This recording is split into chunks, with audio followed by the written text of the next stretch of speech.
Hello there. How have you been? We're not here to talk about me today. Can you believe it's been 3 years since Armored Core 6 Fires of Rubicon was released? By the time I get this video done, it'll probably be about 4 years because I know how well I work on anything. But nevertheless, there was still something quite heartening about seeing a new Armored Core game in the 2020s. Seriously, I never would have expected this to happen. And yet, despite its roaring popularity ever since the game's release, there has been no evidence of anything new coming for the series whatsoever. Setting aside the part where the development cycles of these games are quite protracted now, it does kind of make you wonder what happened. Has the body simply stopped desiring conflict? Well, I haven't really got any answers for you about that one. This video isn't about that anyway. This video is just about me talking about a part of the series that feels like it hasn't gotten as much attention that I really wish had in the wake of the success of Fires of Rubicon. It's a little bit stream of consciousness too, so join me as we see if my thesis about Armored Core 3 being the best Armored Core game actually holds up. I don't know if it does or not, and I'm saying this after I finish the rest of the video.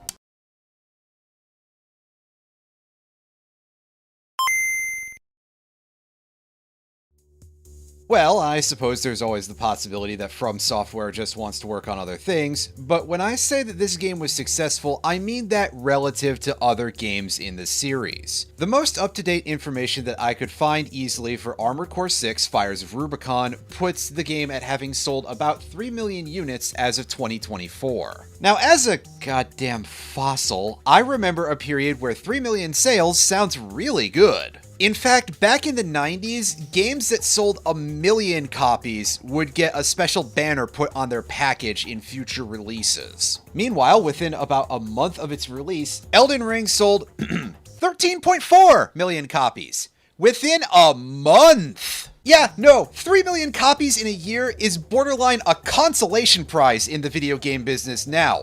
Armored Core is fundamentally a niche series. Fundamentally, finding sales data for old games is a bit of a messy proposition, and especially with a series like this that is objectively niche. However, based on some things that I saw posted on the Armored Core Reddit, so take this with a massive grain of salt, no other Armored Core game broke 1 million sales worldwide.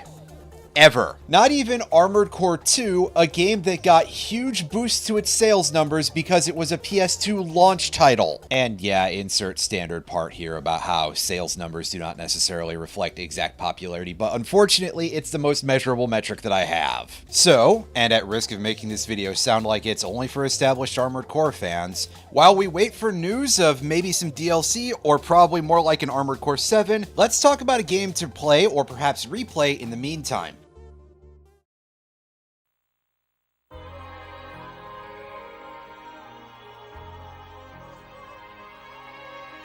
And spoiler alert, I think this one is way better than Armored Core 6 for some perhaps rather unexpected reasons. However, let's talk about gameplay for a few minutes because while this video is meant to be more of a thematic analysis, it is currently tantamount to a review. Much like the other games in the franchise, Armored Core 3 is a mech action game with a level of granularity so high it could be an esport, and quite frankly I'm a little sad it's not. Honestly, outside of a few small isolated events, I don't even know that there have been Armored Core tournaments in the US. The closest I remember is some old gaming magazine, I think Tips and Tricks, in the US that had sections in the back dedicated to Armored Core builds. That was kind of cool. Girl, can you stop dating yourself for 1 second, please? Nevertheless, I will also point out that Armored Core 3 is often a fairly slow and methodical game. Back in the early days of 3D gaming being the default on consoles, 3D games did tend to move a lot slower overall, but on top of that, Armored Core 3 is a game that looks over at the fact that you are controlling a mountain of steel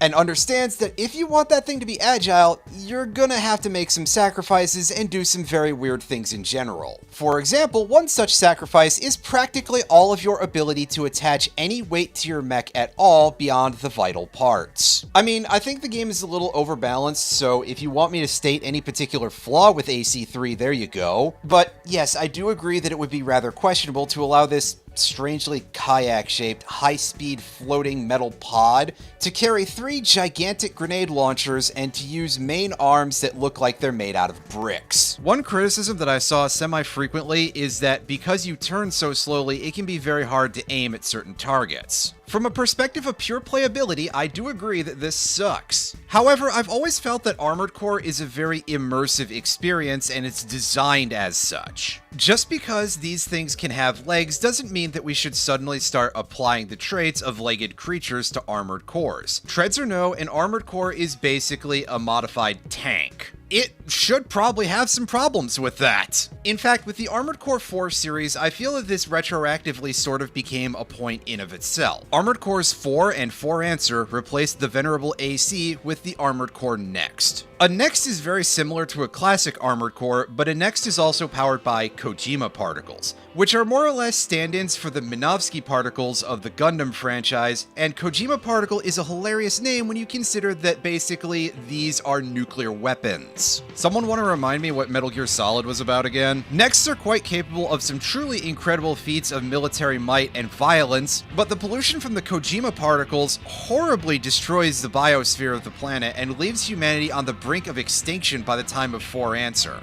While I will admit that I've never played Armored Core 5 or Verdict Day, I feel like this theme is a little bit downplayed by the time you hit AC6. I wouldn't go so far as to say entirely. Oh, sorry, is that a spoiler for the game?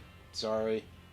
There's a notice. But it is somewhat reduced, and I consider that to be a bit of a shame. The Armored Core games are better, both from a gameplay and story perspective, when your machine is clunkier. The more super robot-esque you make the abilities of these very real robot-styled mechs, the more you really have to come up with a good excuse to make it work. As a quick note to the unaware, super robot and real robot are two subtypes, I think would be the word I would use, of mecha. I think just from the name, you can probably get a bit of a handle on what the big difference is between these two. Saying the word realism about mecha in general feels a little bit strange, so I won't go there. When it comes to this Wankshaft complaining about how similar this game is to previous games in the series, well, I'm just going to defer to Brian Sulphur on this matter because here he is significantly more eloquent than I could hope to be. And speaking of that, something that has bothered me for a long time. Hey, look, I did it the right way. Yeah, you're actually going to swim into the thing and get it? No. Oh, you're such a wank. Anyway, just to get onto something that people have to say, oh, Nintendo has no imagination and they don't change things up and they don't... It's Mario's always the same and, you know, Zelda's always the same. The games are always the same thing. It's formulaic. I say to them, some of my favorite games on the NES are Zelda 2, Mario 2. And those games, what do they get from the fans at large? It's too different. Yeah. It's too strange. It's too hard. It's not the right thing. And now all they do is they bitch about how it's just the same thing over and over again. It's like, well, you guys shit on the ones that are different. When they tried to do something different, you totally castigated them for it. Exactly.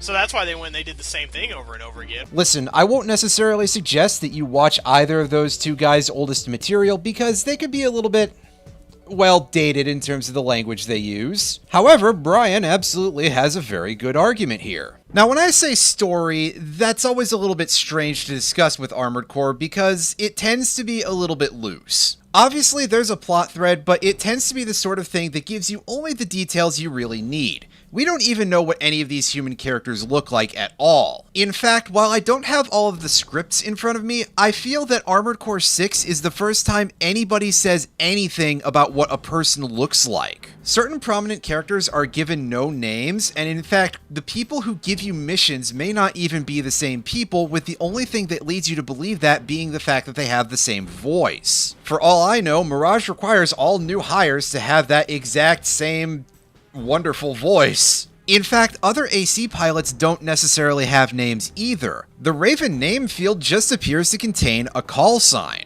In fact, only a few characters can be said to really have names. Among these, you have an AI, dubbed the Controller in English, but known as Dove in Japanese, your operator, Lane Myers, and yourself. For what I believe to be the first time in this series in a game, we're not counting the Japanese exclusive Master of Arena novel, the main Raven has a name, or really anything other than the title Raven, attached to them canonically. Exactly once in the game, the main character is identified as citizen number 0824-FK3203. Yeah, it's not exactly the catchiest name that anybody's ever come up with, so you can understand why it was only used once. Then again, I suppose C4-621 is not particularly memorable either, but you get called 621 all the time in Armored Core 6. Actually, hold up, does anybody find this to be really depersonalizing? Having Handler Walter call you 621 effectively builds the fourth wall. Now, of course, it's a video game, so talking about responsibility for actions probably feels like a bit of a stretch. You are never actually, in real life, taking up that job for a corporation to slaughter a bunch of people who are protesting the closure of their factory and being forced out of their job. Which, yes, by the way, is one of the earliest missions in AC3. We'll come back to it in a bit. But not referring to you by any particular name other than that title of Raven helps you get immersed into this character a little bit by letting you put yourself closer to the action. There is no character, it's basically just you.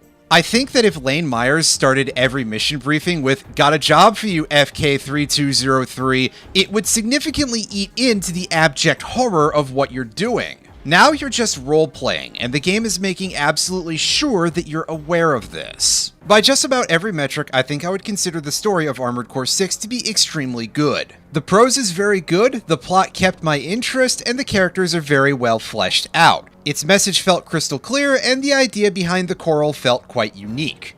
However, there is one big problem here, which is that this is a very good story for a completely different series. I recognize that this whole section is going to be me looking over at two things and saying, but I prefer that one, and treating this whole idea as though it were something bigger. You know, acting like I'm making some sort of definitive statement on anything more than just my personal tastes. Well, first of all, this is a YouTube video essay. I don't know what to tell you. That's practically what this entire medium is about. Bonus points for the fact that it basically involves my own grognardhood. But secondly, once again, it's all about the I word here. I still feel that Armored Core does its best as an immersive series, and fleshing the characters out too much can actually eat into that depending on how it's done.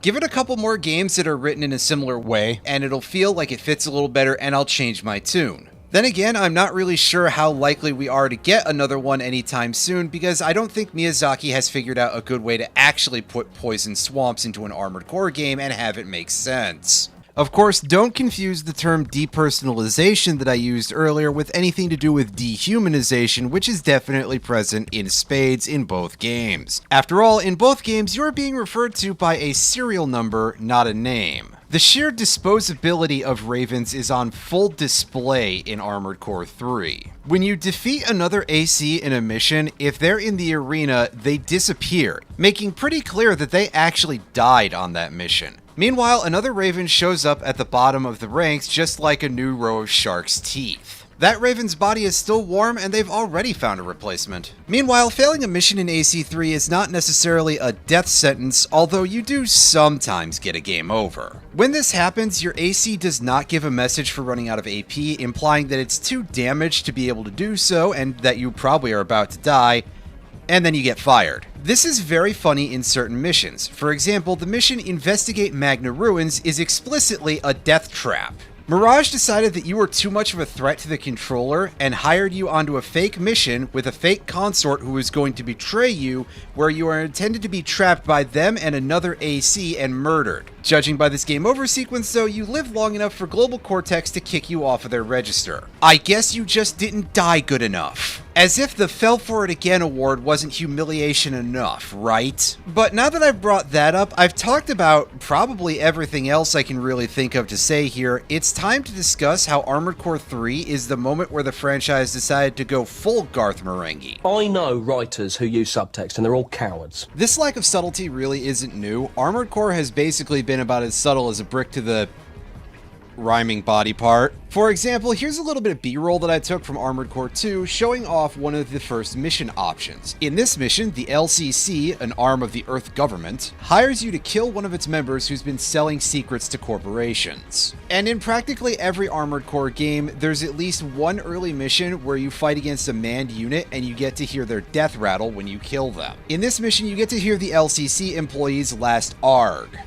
Not so much for the other units, though. Meanwhile, things are at least a little bit different in Armored Core 3. In this early mission, you're putting down disgruntled workers who are upset about the fact that they're losing their jobs and they're probably about to lose their livelihoods. Crest Industries, who by the way consider themselves to be extremely strong proponents of the controller and its government, think that these people's lives are totally acceptable to destroy because they might cause some sort of damage to their physical assets. Typical corporate/conservative behavior, they're willing to sacrifice regular people for their own assets and for the sake of their god. More on that part later, by the way, I'm not kidding. As you kill several of them, you get to hear their final words, or, well, pained noises in at least one case, with one's final words in particular being, "Help me." This is rather harrowing to describe. You get a rather similar feeling in doing the Destroy the Tester AC mission in AC6. You know, that mission that you probably ground a bunch so that way you could get cash in order to buy parts because it's super easy. But on the other hand, I think this is tempered by a couple of things, and repetition is surprisingly not one of them. Well, alright, perhaps it is a little bit. However, I think that this is undercut because it's very clear that this is actually a story about someone who's in the wrong genre and is being forced to face reality. The themes of Destroy the Tester AC and End Employee Standoff are reasonably similar, but I think the main theme of Destroy the Tester AC above all else is that reality is not like anime. Meanwhile, End Employee Standoff is very in your face about the fact that it's about a corporation considering human lives to be completely disposable and nothing more than the themes that entails inherently. Additionally, because these missions are always presented as Handler Walter giving 621 the job, it kind of takes away from the part where you chose to do this mission and you could have chosen something different. And in certain circumstances, that doesn't just mean turning the console off. I'm really starting to feel like this game actually does the Spec Ops The Line thing better than Spec Ops The Line does. Now, I'm no fool, and neither are you. Critique of capitalism and corporations have been major themes of Armored Core since, I don't know, when it started. That's like one of the three main pillars of what this series is about, alongside that mercenary work results in some truly horrific things, which is also kind of a critique of capital in of itself, and that you should not trust certain things to a machine. I suppose contextually that could also be a critique of capital, but I don't think that's specifically so in this case. Presentation, however, always does a lot of heavy lifting, and here, oh boy, it is lifting quite heavily. Again, this is a mission where a company asks you to stop a group destroying company property by destroying company property. While they likely could not have simply just not closed the factory because it's stated in the mission description that it had to be done in order to accommodate the need for more housing, I'm sure that there are other solutions. Perhaps they could have offered them new jobs at a different facility, even offering to help these people relocate. Granted, just because of the way old Armored Core games were written, details are a little bit sparse, so there's some parts of my analysis here is going to be missing. But the point is that instead of pursuing any other options, Crest decides to go straight to murder these people. Out of all of the AC franchise's themes, the one that Armored Core 3 really seems to like to push to the forefront is the idea that the people who run the world consider everyone else to be disposable. Armored Core 6 deals with this theme pretty consistently throughout its story, and in some ways I would argue that it's probably better than AC3. Remember, all of these games are good at what they do, it's just that personally I think that the older style, which doesn't turn the Raven into a very specific character, works a lot better for these things because it plays off of one of the series' great strengths, immersion, and let's not forget about a heaping helping of just like my opinion, man. I also think the version in AC6 feels like it hits a little different because a lot of it, from what I remember, is based around the idea of 621 being considered a bit more disposable because they're a Generation 4 augmented human. On some level, I feel like this one leans a little bit more specifically into more of an anti-racist aspect, which is of course quite good in its own right. As I say, all of these games are quite good in terms of story and themes, especially for how spare most of their writing seems to be. Although Crest Industries has the greatest reputation for sucking up to the controller and trying to treat it like a god, Mirage, the louder of the two remaining corporations, also does this a little bit as well. And in fact, they seem to spend a lot of time resenting that Crest seems to be chosen by the controller. They act like a jealous, pseudo-religious believer who's upset that someone else is being favored by their god. Even aside from the idea that treating a machine like a god is starting to feel weirdly prescient, these religious references don't go completely uncorroborated by the game. And in fact, no matter how much I may or may not be reading into it too much, regular people in this game's world do in fact treat the controller like a god too. Let me read for you the arena description for the Raven, Cyprus. Steadfast in his belief that the controller must be preserved, he pays his respects prior to every match. Pays his respects, yeah, okay, was this translated for a Nintendo console in the mid-90s? To further hammer home the religious imagery, his AC, named Shade in the US, is known in Japan as 10 Commandments. Yeah, alright, try telling me that From Software didn't mean anything by that, because I'll just laugh at you. In one email, Mirage even asks if they've been abandoned by the controller. Yeah, I think the only way this could have been more in your face is if the localization team had used the word forsaken. And of course, when the corporations decide that you are their enemy, you have no recourse but to join a union. Usually that happens the other way around. Yes, after you do a really bad job at dying in Magna Ruins, none of the corporations have any jobs for you. At least until after you beat the game, but that's a case where the post-game is more like everything becomes open to you. Even the smallest of the three main corporations, Kisaragi, who prefers to keep their head down, has nothing to give you. Instead, only Union has jobs for you. Union is a rebel force that has come to believe, and quite rightly as it turns out, that the controller is malfunctioning. Things are going wrong in Laird. There are oxygen shortages, earthquakes, radiation leaks, all kind of issues that are plaguing the people. These are, presumably, caused by the controller's malfunction. The controller has also begun to send various unmanned forces at the citizens of Laird, including the corporations who, as we've seen before, basically worship it as a god. To fix this would probably threaten the power and the standing of the corporations in Laird. So even while they're being attacked by their fearless leader, they will defend it to the end.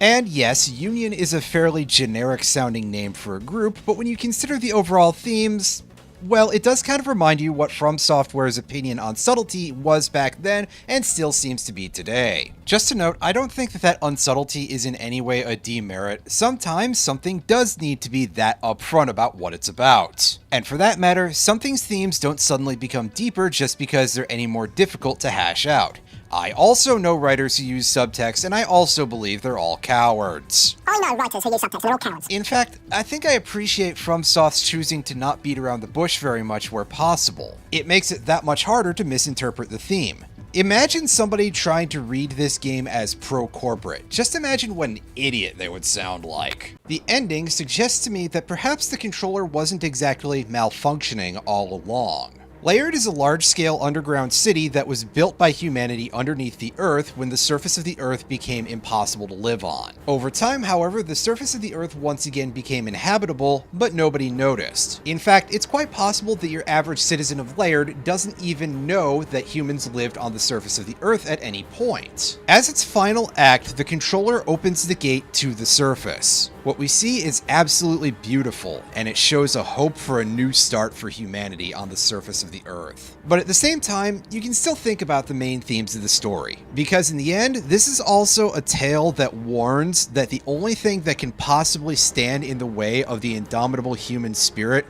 is capitalism. And or perhaps religion, depending on your interpretation. I spent a lot of this project comparing this game to other games in the Armored Core series. Ultimately, I'm not really sure that that's fair. All of these games deserve to stand on their own. Unfortunately, I did need a comparison. It does make me wonder if it's too late to change my thesis. On the other hand, I just love the approach of the old Armored Core series so much, and I think that this game genuinely does do that the best, that I don't want to change that thesis either. I suppose ultimately the point of this is just that I wanted to talk very positively about something that I love. That, I think, is something the internet needs more of now more than ever. Obviously, the hater shit is never going away, and I don't think I can deride that too much because I spend a lot of time engaging in that, and that would make me look like a terrible hypocrite. Dunking on bad stuff is fun. We've also got to elevate the things that are good. And personally, I mean, I've seen some people who have gotten interested in the older Armored Core games, but it doesn't seem like it's that prevalent despite the success of AC6. And sure, I've spent all this time talking about the part that probably few people care about, but somebody's got to cover that too, right? So in the end, all I really want to say is you should definitely play the older Armored Core games. And I think that this is probably the best place to start It's also one of the best games, and oh boy, we really need to invent a way to say both of those statements together that doesn't sound like it's all downhill from here. Hello everyone, thank you for watching to the end, and I'd like to apologize for the fact that I'm coming back after so long with something this short.